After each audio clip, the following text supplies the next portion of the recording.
የክራይስት አርሚ ኢንተርናሽናል ቸርች ዋና መስራች ከሆኑትና ፕሬዝዳንት የሆኑት ነቢይ እዩ ጩፋ ሰኔ 14 2018 ዓ.ም ፒኤች ዲግሪያቸውን በቴዎሎጂ ወይም በስነ መለኮት ዘርፍ እንደሚቀበሉ ታወቀ።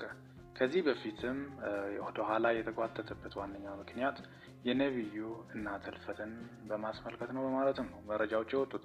በዚህ ዙሪያ እንግዲህ እየወጡ ያሉት በቅርቡ መንግስት እያንዳንዱ ፓስተር በዲግሪ ቴዎሎጂ ሊኖረው ይገባል የሚል እሳቤን በማስመልከትም እንደሆነ ይህ ነገር በማህበራዊ ሚዲያ ላይ ሲንሸራሸር ተስተውሏል። ከፊሎቹ እዩን ሲቃወሙት፣ ከፊሎቹ ደግሞ እዩን የሚደግፉትም በዛው ልክ አሉ። አጠቃላይ እንግዲህ እዩን በርካቶቹ ያውቁታል። ኢትዮጵያ ውስጥ እንግዲህ በነቢይነት አገልግሎት በተለይ በክራይስት አርሚ ኢንተርናሽናል ቸርች በዋና አገልግሎቱ ይታወቃል። አብዛኞቹ ደግሞ በሱ አገልግሎት ተባርከናል፣ ተፈውሰናል በማለትም ነው እየገለጹ ያሉት።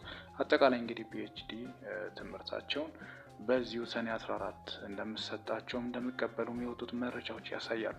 በርካቶቹም በማስመልከት እንኳን ደስ አለ ኮንግራቹሌሽን በማለትም መልእክታቸውን እያስተላለፉ ነው። ሚኪታ ብሩን ሰብስክራይብ በማድረግ ቤተሰብ ይሁኑ።